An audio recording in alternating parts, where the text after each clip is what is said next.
We've spent over 10 years on air, shaping a generation of action motorsports, and now we're changing the game again. The best motorsports, the best action sports, and the best of pop culture with some epic guests thrown in. I am Jim Beaver, and this is the General Tire Jim Beaver Show with Good Times by Kawasaki. Hold on tight, the misadventure is just getting started.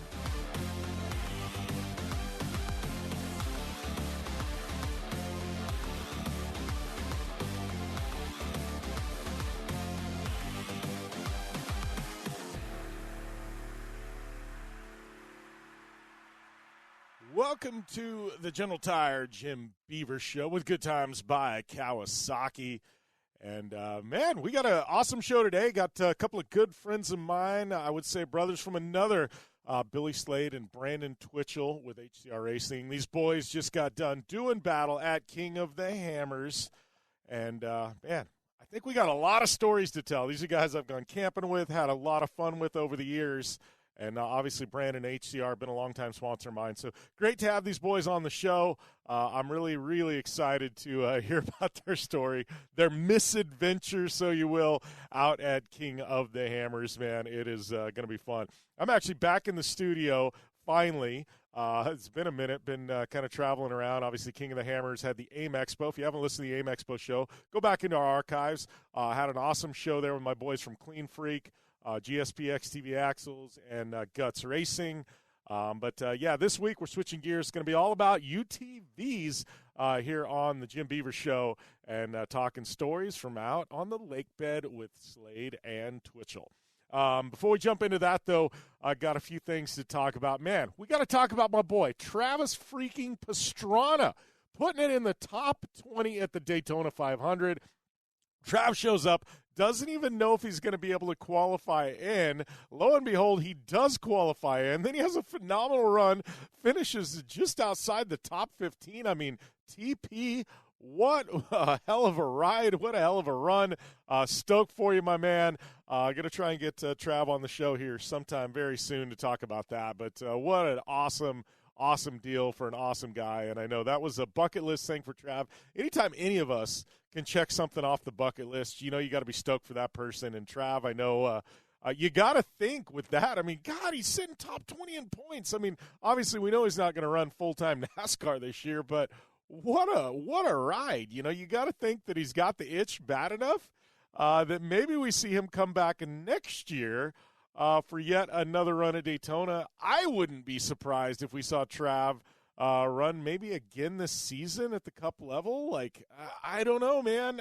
He showed enough that you got to think maybe we might see him again in a NASCAR sooner rather than later. Then we got Supercross going off. Been a wild year Supercross. I know we talked with Andy at Guts Racing last week about that. I almost need to do like a Supercross catch-up show here on the show or something like that where we talk nothing but Supercross because there's a lot going on there. But also, before we jump into things, I want to give I don't know, I can't say give a shout-out, but I do want to talk a little bit about man, losing my train of thought here. That is not a good thing this early in the morning. But, no, I want to talk about the Mid-400. Obviously, the Mid-400 is coming up. We're going to have a big Mid-400 preview show, pull in some racers. We'll have Matt Martelli on, all of my good friends that are racing. I'll be there. I'll be hosting a live stream. But want to give a little shout-out to our friends at Hogs and Heifers. JB15, yes, my company.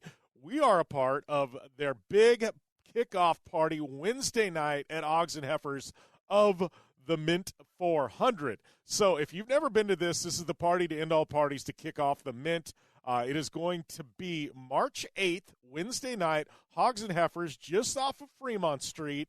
And if you are a listener to the show, let me know. I'm going to be a sponsor of the event. We've got some amazing partners in the event. In the past, Rigid Industries, been a big sponsor of it. We got Vision Wheel coming in, going to be a big sponsor of it. If you're a listener to the show, DM me over on there on Instagram. Let me know you're coming to the party. I will make sure you get a wristband and you get some free drinks on me. That is right. If you're listening to the show right now, DM me. I'll do my best to get you a wristband and get some free drinks, courtesy of the Jim Beaver Show and JB15, because, man, if you listen to the show and you've been listening to me for all these years, you probably should have some free drinks if you've heard me babble for this long. But, definitely keep me in the loop. If you're heading out that way, but I'll be doing some radio in and around that. Obviously, the Mint 400 live stream, but we'll talk about the Mint at a later date. We got a lot of time to talk about that. But right now, we're going to wrap up our King of the Hammers coverage. You got Billy Slade, Brandon Twitchell with HCR Racing. What do they call it? BB Racing, I think was their team name. These guys have a lot of fun, but they actually took this program and this race very, very seriously, and I got to give them props for that. So we're going to cut to a short commercial break. I guess before I do that, I should say I will be out at Kurt Leduc's Off-Road Swap Meet this weekend in San Jacinto. So if you're going to Kurt Leduc's Off-Road Swap Meet, I believe it's running the 25th and the 20th. No, excuse me, I'm looking at the wrong month here. Yeah, I was looking at the right month. The 25th and the 26th, San Jacinto.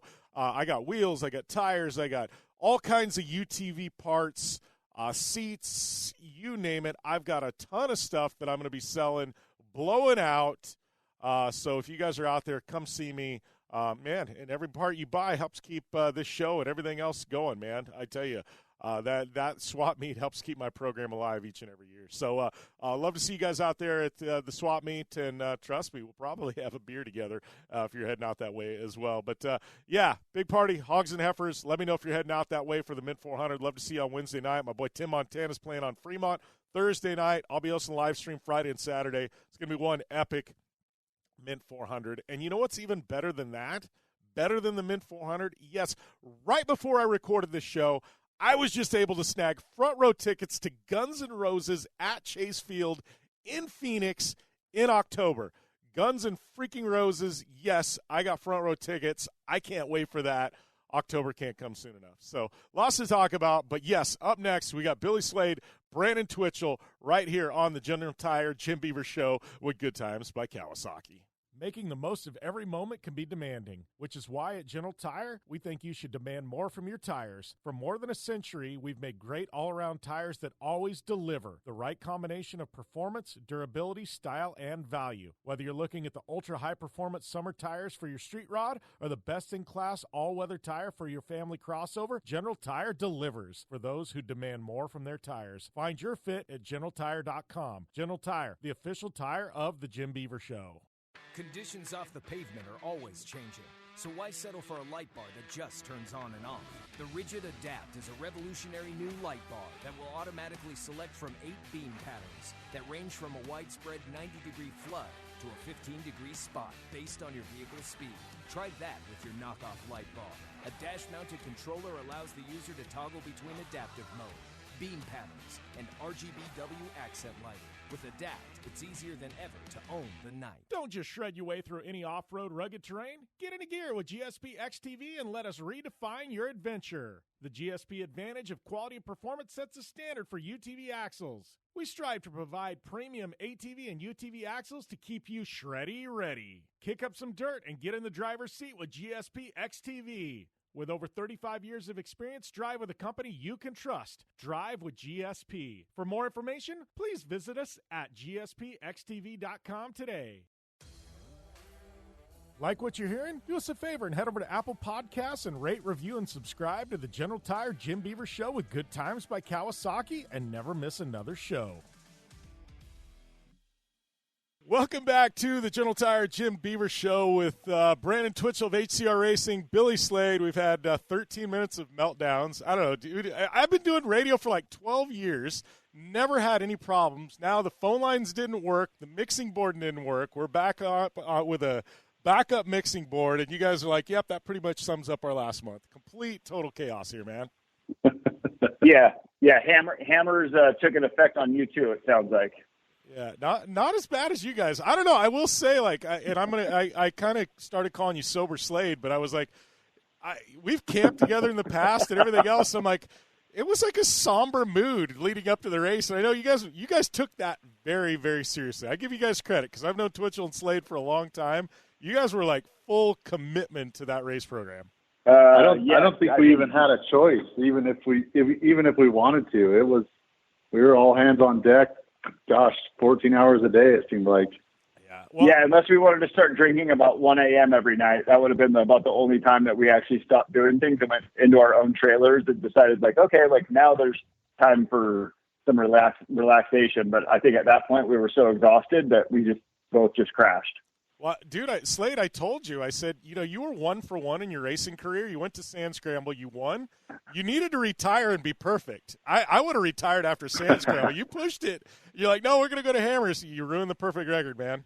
Yeah, but I think at the end of the day, I want to, and I know Brandon we want to challenge ourselves, and that we knew going into Hammers, that was the race of all races. Like, if you can conquer that, like, that means something. So, and not that the Red Bull Sand Scramble isn't something like that, but it's an attrition race, and it really just shows man and machine and how well you can work together as a team, also as well as with your machine. So that was definitely the goal, and the objective there was just to put ourselves to the fullest test. And do you know of another race that you can just basically have all of those conditions and just really test yourself mentally and physically? Oh, I would say Hammers and probably the Baja 1000. You know what I mean? Because it's a 24-hour commitment to finish that race, and I would say KOH, it's select company with the amount of races that literally just put your mind and body through what it does. And just the preparation beforehand. Hell, you guys have been talking about this for a while. Twitchell, dude, I was talking to you 2 years back, and you've wanted to go racing for a long time now. Yeah, it's like every year Hammers gets over, I question and ask myself why I'm not doing it. And I don't know, it was back late summer, early fall, me and Billy just got to talking. And at the time we were going to put his 4-seater through it. And I'm sure glad we didn't follow that plan. But yeah, just between the two of us, we decided to try and put something together and make it happen. I put the 4-seater through it. Holy crap! I didn't know that was even an option. Well, that was the first option, just because I had already owned the car. So I'm like, okay, well, that saved us from purchasing a vehicle. So like, there's a huge financial upstroke. You know what I mean? Already right there. So I was like, yeah, let's do it. And Brandon's like, wait, what? I was like, let's do it. And then as we started talking and talking to people, it's like, do you really, I don't think you really want to take a 4-seater through there. So, and then that's when we kind of, started talking about either a Pro XP or a Turbo R. And we finally landed on the Turbo R of, that's the best solid machine that we could give us the best chance of going through there. Yeah, I will say I did see a 4-seater one night at Chocolate Thunder. Guy rolls up, everybody's laughing at him. 4-seat. I think it was a Pro XP, like full on, like, limo length. And he shows up, and everybody's laughing, and nobody realized he had portals and everything else on this thing. That guy mobbed up Chocolate Thunder quicker than anybody had seen all night. Everybody's like, what the hell just happened? This 4-seater just completely mobbed Chocolate Thunder. Everybody else is having problems. He's just sitting up at the top like, yeah. It was pretty interesting. That's awesome. I'm not going to knock the 4-seaters out there, because the one time I do and laughed, the guy proved me wrong. Right. Well, and I also think, I think the 4-seat platforms definitely have their advantages, like in the desert section and some of the rock course. Other times, that car is going to be dang near impossible to get through some of the obstacles just because they're so tight. And by the time you just cross over one obstacle and you need to turn, a 4-seater is just physically too long. So there's going to be lots of backing and forward to try to navigate through some of those canyons. Yeah. Well, I think too, like, the 4-seater, you start looking at, some of the Polaris, and God, we know the Can-Am 4-seaters. They're longer than an Ultra 4 car, so it's like you think you need I feel like there's this happy medium between a 2-seat and a 4-seat that would probably be ideal for KOH. And I think you look at the Ultra 4 cars, they're kind of that right wheelbase, Yes, I totally agree with that. I think, 12 inches longer on a Turbo R, and that would probably be your money vehicle right there, because it still has a tighter turning radius, but you're also getting that longer wheelbase to kind of straddle you from one rock to another. All right, so let's talk about the lead up, because I got out there, Thursday before the desert race. There's camp right next to you guys. I kind of go in my nightly check in with a camp. Seemed like every single night you guys were you guys had something different going on, man. Like, I feel like your guys' King of the Hammers was a reality show. We just didn't film it. I'll let Brandon start this one, and then I'll lead up with how I saw it go down. Well, the funny part is you know, this wasn't our first rodeo building a car. You know, we had all the right recipes, all the right parts, all the best of the parts. And, you know, I've done this 100 times, putting a car together, and it may not be for a race, but for a show or a dune trip or this or that. You know, we've done it all a lot, and, you know, used all the parts we know and trust. And for whatever reason, man, it just, we just had some bad luck, straight up. I mean, I think it was just a combination of a lot of aftermarket parts, and although we used all these parts a lot, this was on a new platform that really hadn't been tested as much. And, you know, that was probably one of my biggest takeaways and learning experiences is just not putting the time in the car before the race.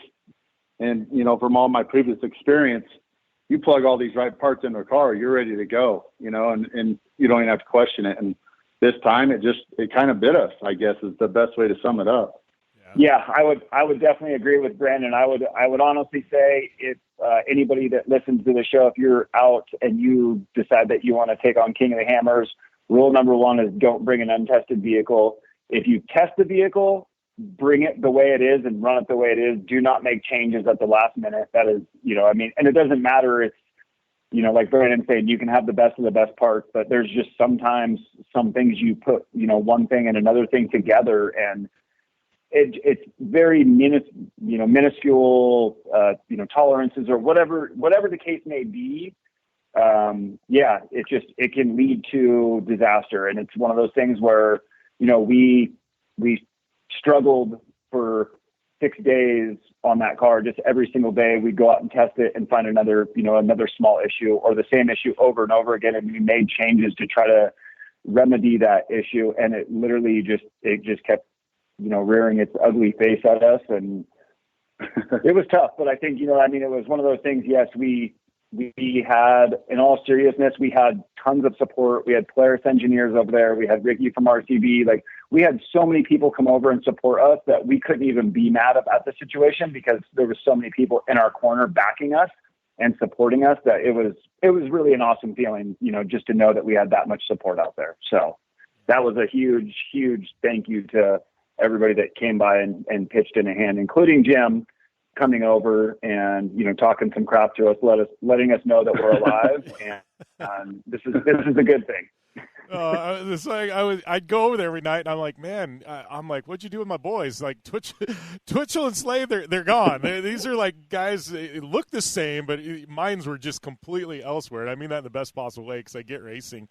But it was funny you mentioned, like, you know, you can build a car and things like that. It's funny though, like when you build a race car, like both of you built some high-end play cars and been around racing and things like that. But it's like when you build a race car, everybody laughs. As soon as you stick numbers on it, things start going wrong. And I'm like, well, there's a lot of truth to that because it's like I've had some high-end race cars, and no matter how hard I push them, it's like, you know what I mean? A race car, you just push it a little bit farther. I drive my race car just a little bit harder than I would, you know, play car. And you're doing it for sustained periods of time. Play car, we may go out, run it real hard for 5, 6, 10 minutes, 15 minutes, and then you're done and you go and you have a beer, whatever. Like a race car, you're doing that for 6, 8, 10 hours, you know, and it's just, there's something a little bit different about building a race car. And it seems like things just start going wrong, you know, when you add numbers to it, but it's because you're just driving it a little bit different than you normally would.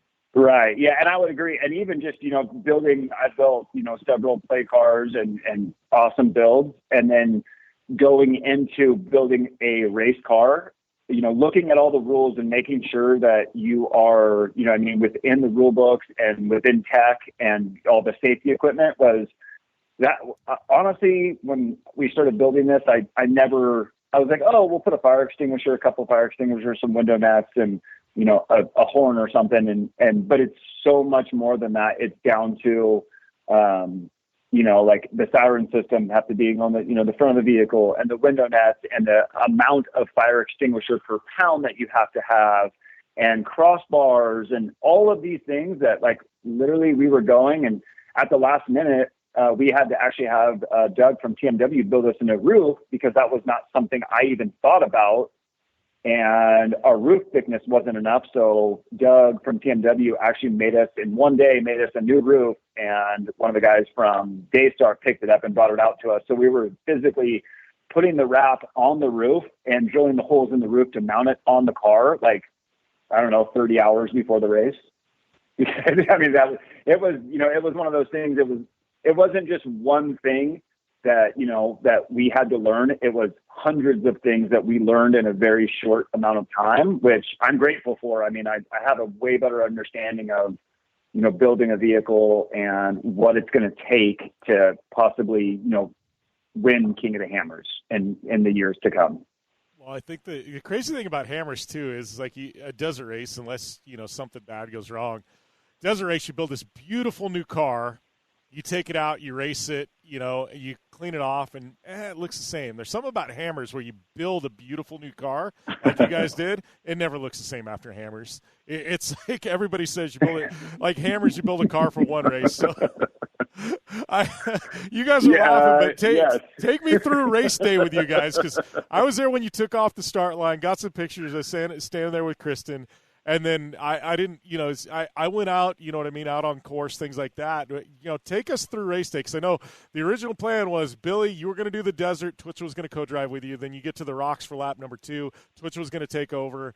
Billy, you were going to co-drive. Take us through race day, man. Brandon, you want to start? No, go ahead. You started first lap, so let's hear your end. Okay, so we took off.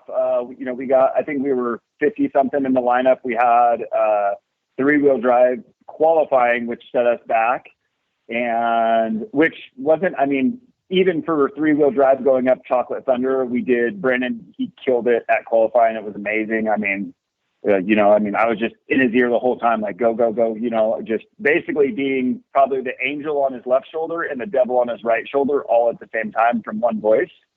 So qualified, 50th, somewhere right around there. Took off from the start line. Everything was going great. We just kind of made our way through the desert. I would say the only thing that I guess I wasn't quite ready for was the stagnant dust and how thick it was, because there was no wind there. That dust would literally pick up and it would be so thick, and there's no car in front of you, but it's so thick you can only see 20 feet, and we're doing, 50, 60 miles an hour, even through the thick stuff. And I'm slowing down. Brandon's like, you got to speed up. I'm like, I can't see. He's like, I know, I can't see either, but just keep going straight. So, making our way through that. We did come up on the remote pit quicker than we thought, which neither one of us had. It both took us by surprise. So we had to basically circle back around to go to our pit. Made our way out of that remote pit and back towards Hammertown. And we're climbing up the hill right before Turkey Claw. So I guess if you go up Turkey Claw, one of the back ways out of it is the way we went up it. We heard a really loud zing, and me and Brandon were both like, Brandon's like, that's got to be the diff or the transmission, something just broke. And I'm driving the car and it's pulling up the hill, and that hill that you have to climb is like a real rocky shale, kind of dusty dirt, and it's single track, and there's nowhere to pull off. Like if you get stuck, you back all the way back down. So I just kept my foot in it, made it to the top. We kind of climbed down Turkey Claw. When we were coming back out of Turkey Claw, kind of by back door, we came up that like little berm right there and blew a belt. So I think at that point we weren't focusing on the belt temp gauge anymore. We were like, we're so close, and we already went through the desert. So I think both of us just were not physically paying attention to the belt temp gauge. Got the belt changed, get back in the vehicle, and then we have no electronics on the front. The vehicle is running fine. But we have nothing on the Switch Pro. So we have no pumper, we have no radios, and I wired the whole car. So in my mind, I'm driving and I know we don't have anything now. Me and Brandon can't speak back and forth, and me wiring the car, I'm instantly thinking about like, what could it be? Okay, the car's running fine. So I know that the main harness is fine, but what stops power coming forward? And I know that there's one main line coming forward, and, so I'm just processing, trying to think of like, okay, when we get to the pits, I need to have a game plan of how we can physically try to, isolate the issue and fix the problem. So get back to the main pit, and Pete from Pro Armor puts his hand kind of on the winch, and he looks down kind of at the suspension, and he goes, ow, that thing's hot. And I'm like, that was the zinging sound. So somehow the winch engaged itself, sucked itself all the way tight, which melted the synthetic rope to itself and blew the 200 amp fuse that goes all the way back to the battery, which technically runs the Switch Pros too. So we changed the tire. We had a sidewall cut. It wasn't flat by any means, but it potentially could have been a problem. So pit crew fueled us, changed the wheel and tire, and we threw a lug nut in place in lieu of the fuse and put it back on, disconnected the winch. So at that point, we're going forward into the rocks with no winch, which I honestly would have never guessed, like, okay, you need a spare winch. Yeah. So, yep. And then we got back in the car, and we had power, we had comms, everything was working. And then Brandon took over. So yeah, Brandon, so you want to start from here? Yeah. So from there, it was obviously a little nerve-wracking trying to figure the car out and everything else. And I can't say enough to the pit crew and all the help and recommendations everybody had there. Even other teams were trying to help us figure it out. And, super cool to experience that. I've been on the other side of it so many times, but to actually be in the car and experience that was something very cool. We get back in the car, and honestly, my nerves were gone. I felt really good. Jump in, and we've been fighting the ruts a little bit, and I keep telling Billy, I'm like, just stay in the ruts. And, I think we didn't get the alignment just right. And so as I got in the car, that was the first thing I noticed. And Billy's like, yeah, I told you, it's a lot harder than it looks, to try and stay in the ruts. So, took me a minute to get used to the car. And that was the biggest thing I would say right out of the gate for me is, I literally had the only seat time I've driven that physical car was really in qualifying. Oh, we did do a couple passes in the whoops, but that was when we were testing. That didn't really count. But it was really qualifying, and then the second I got in at the second lap. We were fortunate enough to have Polaris lend us another Turbo R for pre-running, which, we spent a few weekends out at Hammers prior to the race, really learning the terrain and learning the car itself.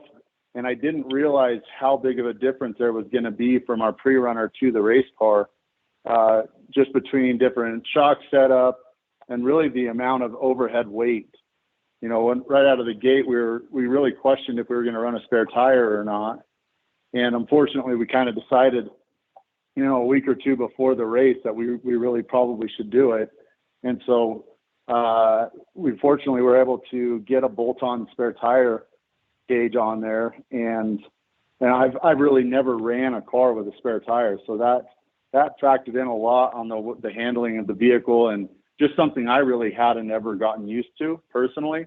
And so that's kind of a little backstory. So we get in the car, everything's feeling good. We're pushing a pretty decent pace, in my opinion. I felt fairly confident going into the section we were going into. We, made a few passes here and there, and things were cruising along. We dropped down into the first section of rocks, and right out of the gate, what I really noticed, and I'm putting a plug in for HCR, even though I work here, but the pre-runner, we ran stock arms, and I will tell you, those stock arms are so strong. I mean, we beat the crap out of them, and they hardly even dented. They're just got big gouges through them. But going into the rocks with our race car with HCR, we had almost 3 inches more of clearance. So immediately, I just felt this confidence to push it a little harder through the rocks and, not just consistently bashing the arms in the front of the car. So we're cruising along and come into traffic. Now, there was a bunch of people broken. I don't remember how many people we passed that were broken in the first of the canyon, but we come into a section where there was 2 or 3 cars blocking the main trail. So we go around it. Well, let me back up. There was a bypass that went above the canyon wall, and a few days prior to, there was in driver's meeting, there was a very intense situation where, it was no questions asked. You stay in the rocks. You don't take the bypasses. That's just plain and simple.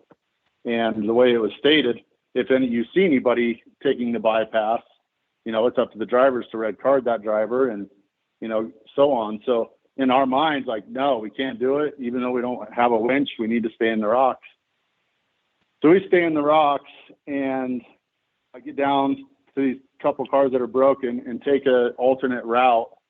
And it was nothing serious. Like, I wasn't even hardly slowing down because what we were going through was no big deal. We'd done it 100 times and didn't even think twice about it. And I don't know if I was distracted by the car down below us or not, or what was going on. Long story short, I pulled up on a rock, driver front tire, and before I know it, the car starts tipping. I immediately try and, I get on the brakes, try and grab reverse to drive out of it, and at that point it was too late. So we did one full roll, landed on my side. As we're rolling, I'm telling Billy, I'm like, please land on his tires, because it was so slow motion, wasn't a big deal at all. And unfortunately, we landed on the side, and the way we landed, the car was kind of upside down, and it was a very difficult situation to get the car uprighted. So we get out of the vehicle, everything was fine. Nothing was broken at that point, not even our antennas or buggy whip, nothing was broken. So we start working on getting it uprighted, and we basically had to stack a bunch of rocks and get the screw jack up, and then stack more rocks until the screw jack was bottomed out. And at that point, there still was no physical way he and I can push the car over, still again, no winch. So we finally talked some of the drivers down below to come and help us finish pushing the car over. So we get 2 more people. They help us push it over. And because of the hill that it landed on was so off camber, as soon as it landed on its wheels, the car did another full roll. And now it was really in a bad spot. And Billy, I'll let you take the next couple rolls because it's a fun story. Oh, yeah. So after that, I think both me and Brandon, and then the brother and sister team that were in Kawasaki that helped us push it over, we're all standing there in disbelief. Like, that did not just happen. Like, I mean, it was definitely off camber. I didn't expect it. I was in shock when it literally, I have the GoPro video. It stuck the landing for about a half a second and did not move. And then it was almost like some force came and just kept pushing it. And then, like Brandon said, then it was kind of like wedged between a giant rock and a small rock, and it was kind of crooked. And me and Brandon kind of were like, oh, okay, so that just happened. So now what do we do? So we extract a plan of pulling every single rope and cord that we have out of the vehicle. And half of our stuff is right where it rolled the first time. And now we're pulling more stuff out. So now there's more stuff down where it's at. We get a bunch of ropes together, and we just waited for the next car to come by. Cause at that point, the 2 vehicles that were in front of us, they both had broken steering racks. One was that brother and sister team. Another one, the other guys broke all the studs off their wheels, and they were trying to cross thread them back on to get it out of the canyon. So nobody was of any help. So we literally just pulled a bunch of winch line and ropes to basically the only spot a car could go by. And we're just going to basically hope that the next car that drove by, we could ask, hey, can we hook onto you real quick? Car kind of made its way down the canyon. We said, hey, can we hook this to your rear bumper real quick? Just give it a pull and it'll come right back onto its wheels. And the guy was like, yeah, no problem.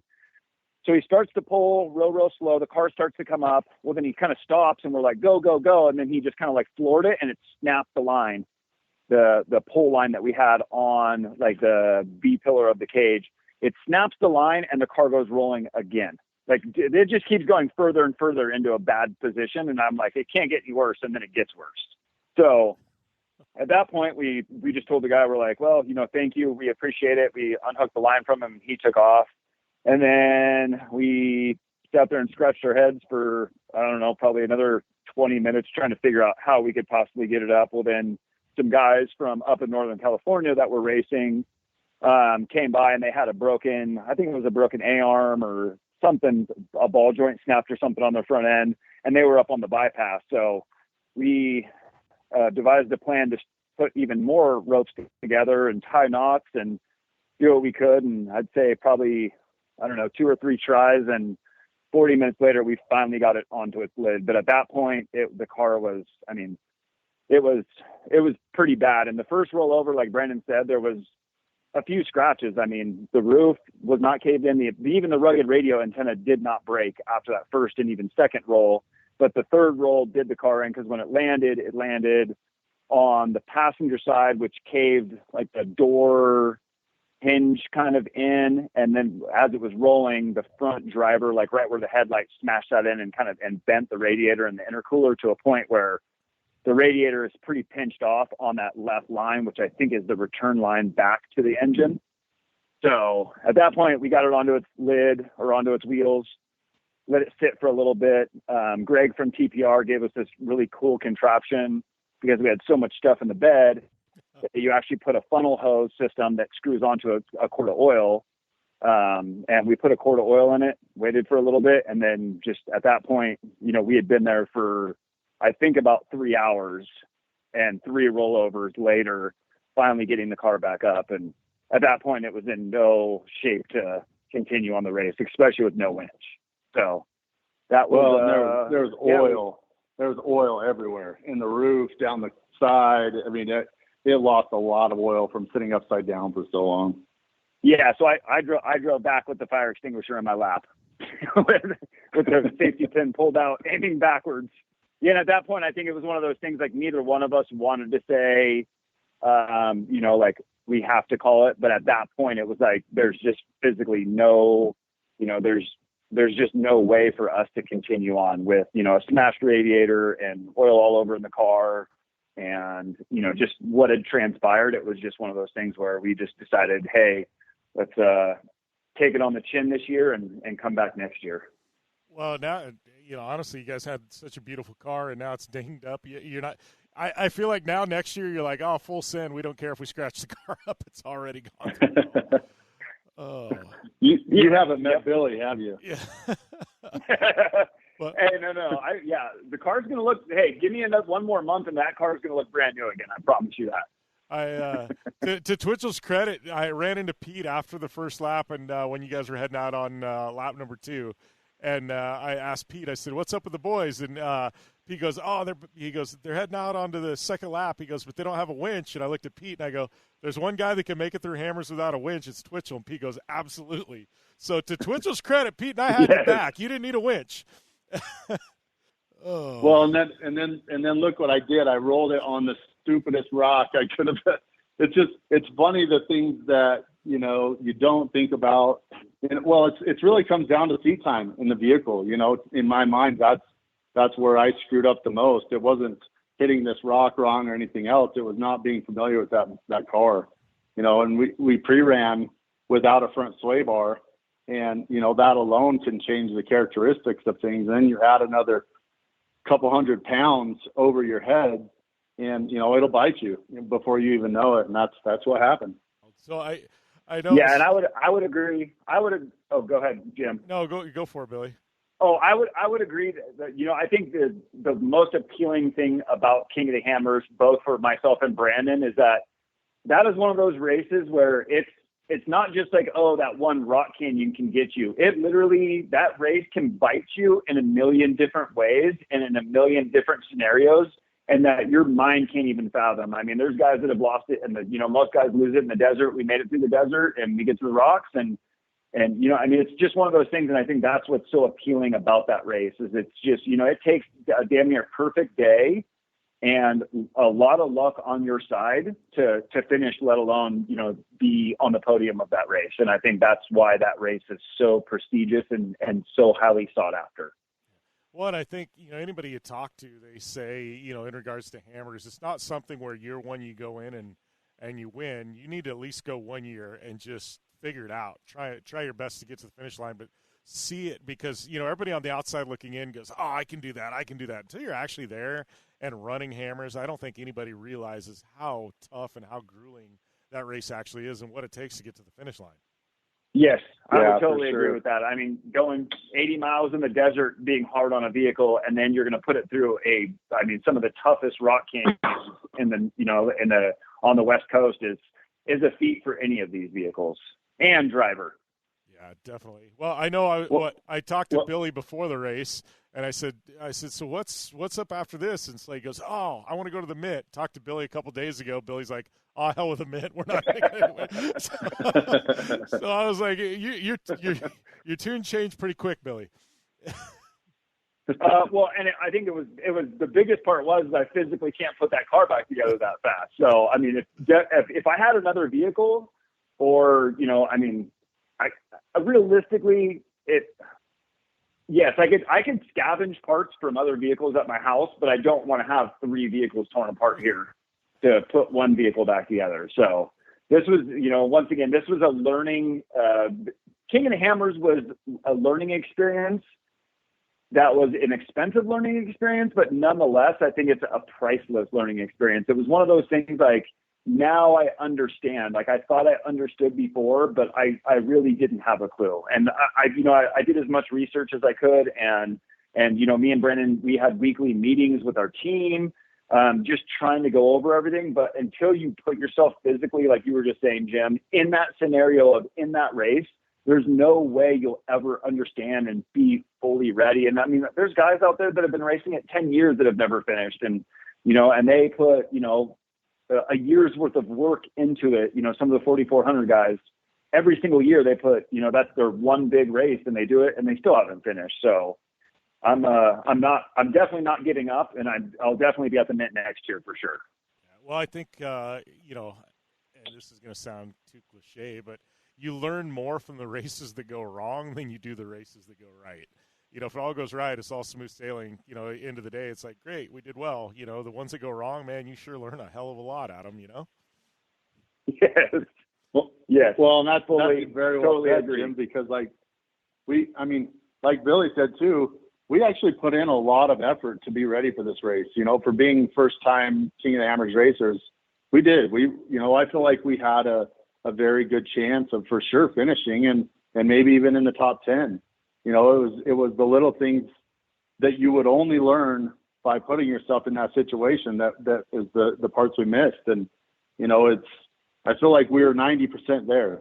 It was just that last 10% that we couldn't have experienced other than putting ourselves in the situation. Yeah. Well, and, you know, I would fully agree with that. Yeah. And I don't want to say outsider looking in because we're all family at this point, but I know the way you guys approach this event. And I know seeing, you know, how dedicated you were there at the lake bed, and I know talking with Billy beforehand and Twitchell and things like that. Like, I mean, you guys took this serious. It wasn't one of those, oh, this is a marketing thing, this is going to be fun. You guys went there to do well, and you ran it very professionally. It wasn't like, I think we're going to go to Hammers, and you just show up and race. You know, you guys put the time in and put the effort in. You know, and I think, you know, all the effort you put in this year, I think if you decide to come back next year, it's all going to come back to you tenfold because of what you did, and you laid the groundwork for a program for next year, you know? Yeah. Yep. I I totally agree. And that was even with one of those things like with pit crews and what the pit crews need and how you execute, you know, what they do and how you delegate, those were all learning curves. And, you know, there's probably going to be some veteran racers that listen to this. And there's also going to be some people that don't have any racing experience and want to learn.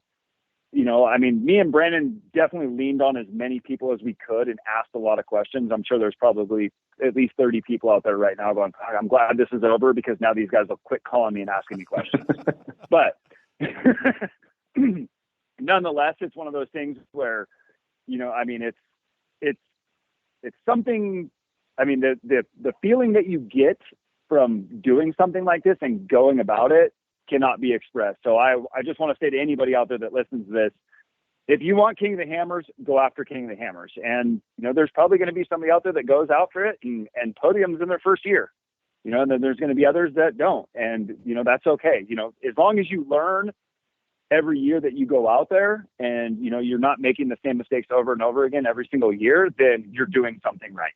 I think it's just moving the needle, you know, farther forward every single time you go, you know, and it's taken, I mean, there's some amazing guys, especially in the UTV division that have never come up with a win, you know, I mean, you know, just, I mean, we can go across the board. Phil Blurton, I know he didn't win the overall. He got, first in class. But Brandon Sims, how close has Sims been before? And he hasn't done it, And it's just one of those you got to keep pushing every year, try and get closer, And it's just, man, there's so many things that have to fall into place to win King of the Hammers. That's what's crazy about the event. Like you said, like any given desert race is one thing, but, where you've got a desert race and a rock race, and you've got to go do the desert race, turn around and race the car on the rocks. I mean, there's so many things that have to fall into place, and I think that's what makes KOH special. Yes. Yep. I totally agree. So we're definitely going after 2024. I will say the pace of the leaders this year was just absolutely bonkers, though. As a guy that's been going out not nearly as long as Twitchell, but been following the UTV race at Hammers for quite a while, like that used to be an all-day race, and now to think they're finishing in under 4 hours, I'm like, this is absolutely madness. Yeah, well, even Dave Cole said that he wasn't expecting a UTV across the finish line in under 6 hours this year. So, when he said that, me and Brandon were like, okay, like this is going to be, like a race at your own pace race. It's going to be one of those things like, we've heard it so many times, like, you lose in the desert and you win in the rocks.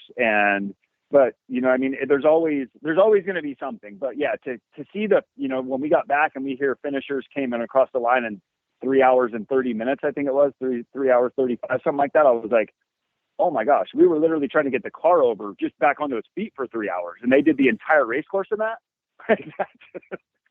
That's it's pretty wild. It is. The pace has just become nuts, man. Well, now you're seeing the UTVs racing the Ultra 4s in the big race and doing okay, and it's just like, I don't know, man. UTVs, Twitchell's an OG UTV guy. You've seen UTVs come so far. To me, what we're doing in UTVs now is just crazy compared to a decade ago, Twitchell. I mean, just I don't know, just on the HCR front. I look at an arm that HCR is building today versus what you guys were building back in the day. Yeah, they kind of look similar with the boxing and stuff like that, but I mean, this is full on trophy truck caliber parts we're putting on side by sides, man.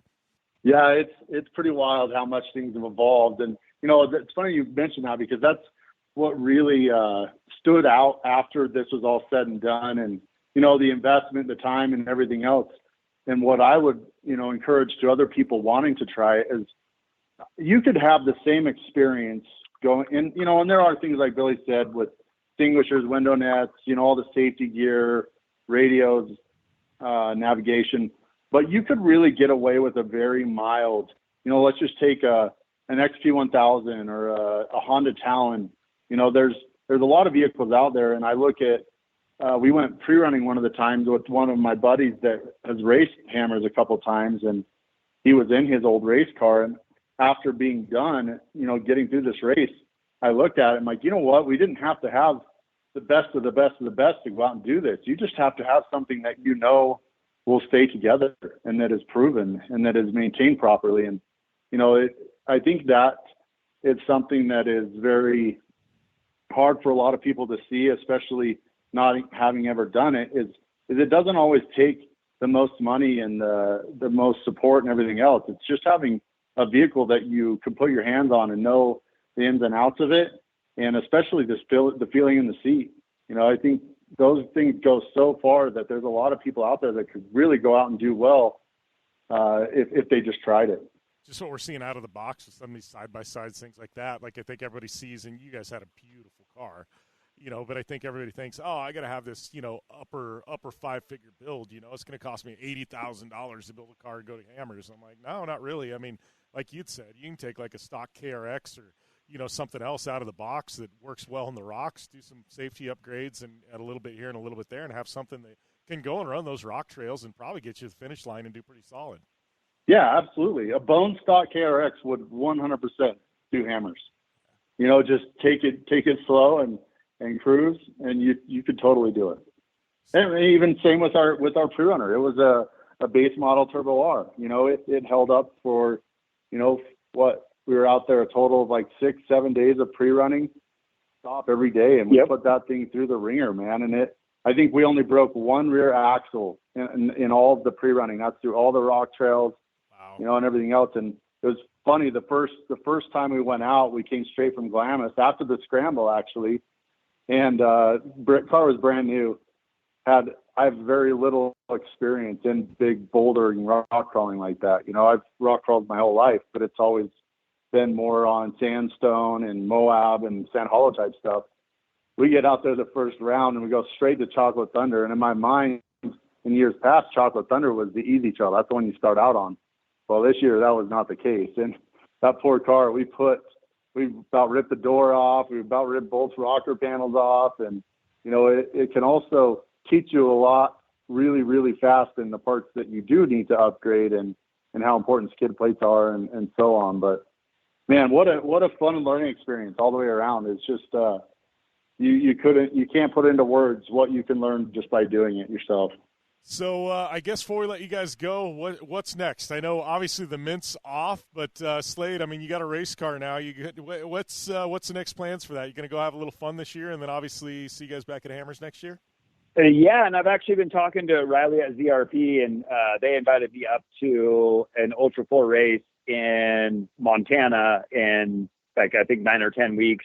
And then I want to try to do Crandon, and hopefully Brandon will come out with me to Crandon, because I know Brandon's been wanting to go to Crandon, and what better way than to take our race car out there. So, you guys got to come to Crandon. I've been going for about 6-7 years now, and that's if you've been to KOH and you haven't been to Crandon, I feel like there's 3 or 4 marquee events if you're an off-road guy you got to go to, and Labor Day Crandon's definitely one of them. Yeah, yep.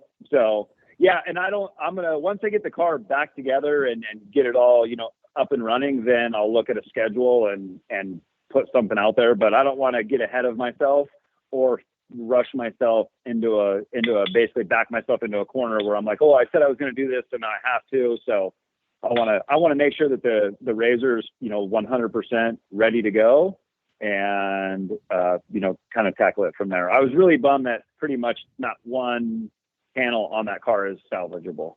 So actually I lie. I think the driver left, the driver rear fender flare somehow came out of that unscratched, which I still don't understand how that one panel, like I pulled the wrap off of it and there's not a single scratch on it. So that is the one panel that was salvageable out of that debacle that we got ourselves into. You're gonna end up like me, and you're gonna start in your race shop. You're just gonna start hanging all the damaged panels and stuff up, and it makes for really cool wall art. So your first step that way, Billy, just start pulling panels and hanging them in the shop. Yeah, well, and I actually have a panel for Brandon that has like a little. I signed it and gave him a little slogan that I still need to get to him, and that was from a previous pre-run that we did in Sand Hollow. So I'm hoping that one day, once he gets that, he'll actually hang that one on as well, because that was that was a fun day too. Oh man, oh, that car is cursed with me. Let's just put it that way. Yeah, for whatever reason, Brandon and that car just they butt heads real hard. And I actually do want to say that I have a lucky pair of shoes that I was like, I should wear my lucky pair of shoes on race day. And I didn't wear them only because I didn't want to get flagged from tech. Like, do you know, Jim, do people can you just put a pair of sneakers on in KOH? Yeah. Is somebody going to say anything? Everybody does that in the desert. I mean, this is, I think most of the guys shoot. I know a lot of guys, co-driver stuff, they wear boots at KOH in the cars and things like that, just because they know they're going to get out and be in the rocks and things like that. Yeah, you don't want to wear those ballerina shoes from Sparco or anything like that out in the rocks. So, right. Yep. Well, I got a lucky pair of Vans that at my next race I will be wearing. So hopefully, cross my fingers that those are the same shoes I was wearing at the Red Bull Sand Scramble. So, and they brought me some pretty good luck. So I'm going to go ahead and rock those. All right.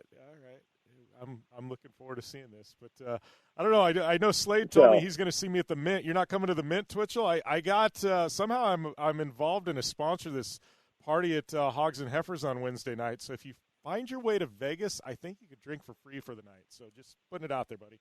Nice. We'll see. We'll see. And he's got a free place to sleep too. Yeah, the dust is still settling around here, but if I can sneak down there for a couple nights, it'd be good to see you guys for sure. Awesome, buddy. Well, I appreciate you guys taking the time to come on the show, man. Stoked to hear about the adventures you guys had out there at KOH, and looking forward to seeing you guys again soon. Wait! Thanks, Before Jim. we go, Appreciate it. Oh, what you got, Slade? You haven't you haven't asked Brandon what his plans are.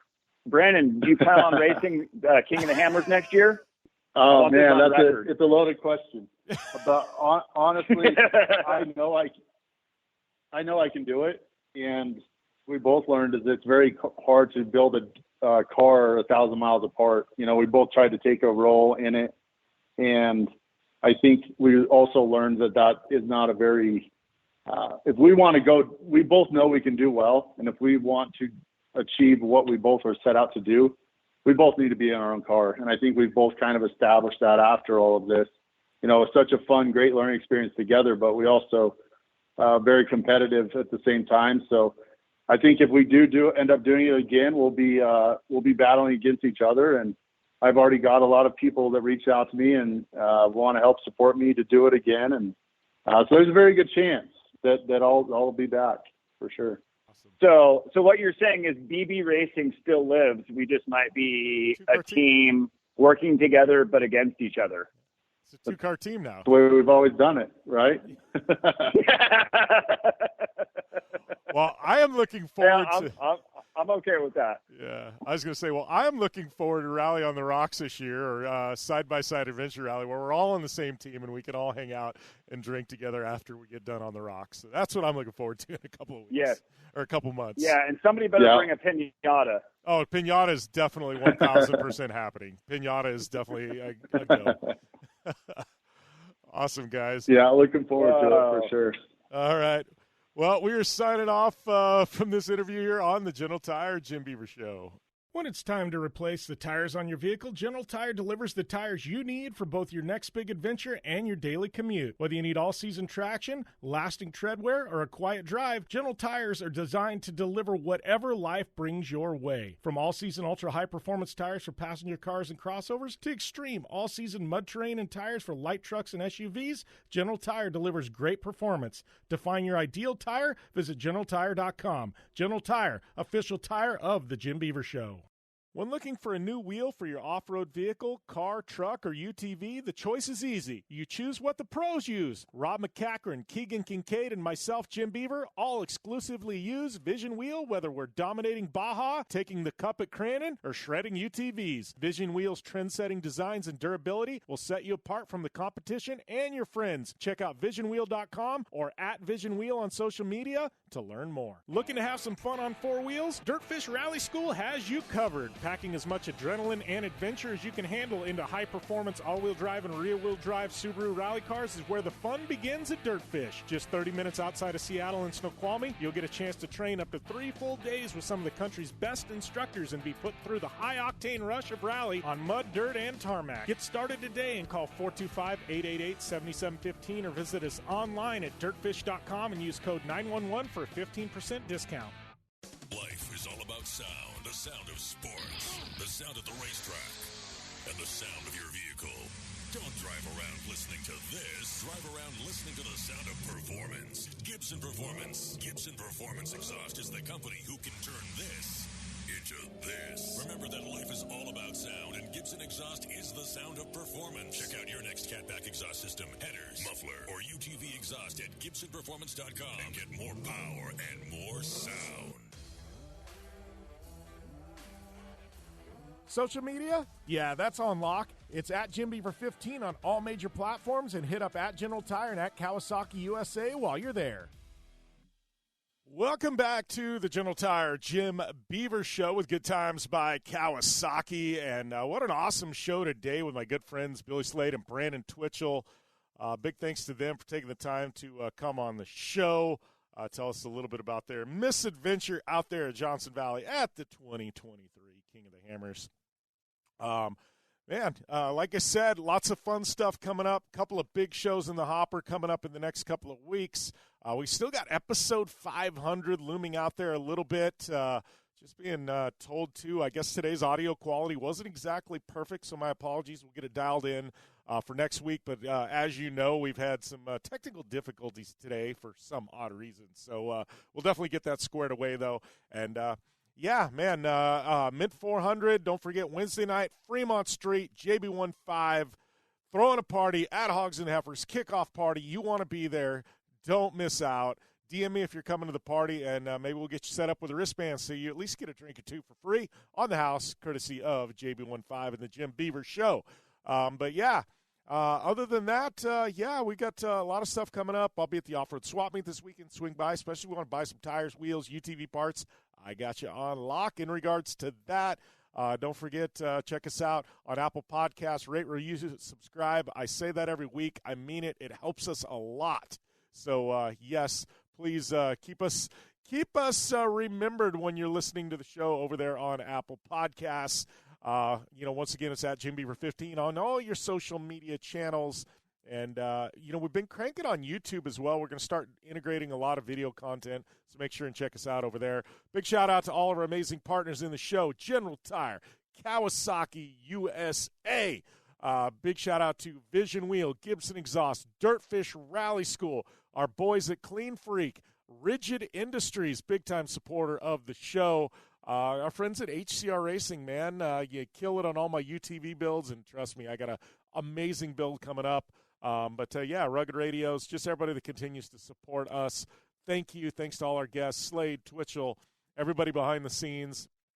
Man, been a fun ride. Episode number 500. We're about a month out from that. Trust me, you are going to want to listen when that thing drops. But, yeah, other than that, I think I've rambled enough, and I'm going to sign off for this week on the General Tire Jim Beaver Show with Good Times by Kawasaki. Have a great week, an even better weekend, and we will see you next time.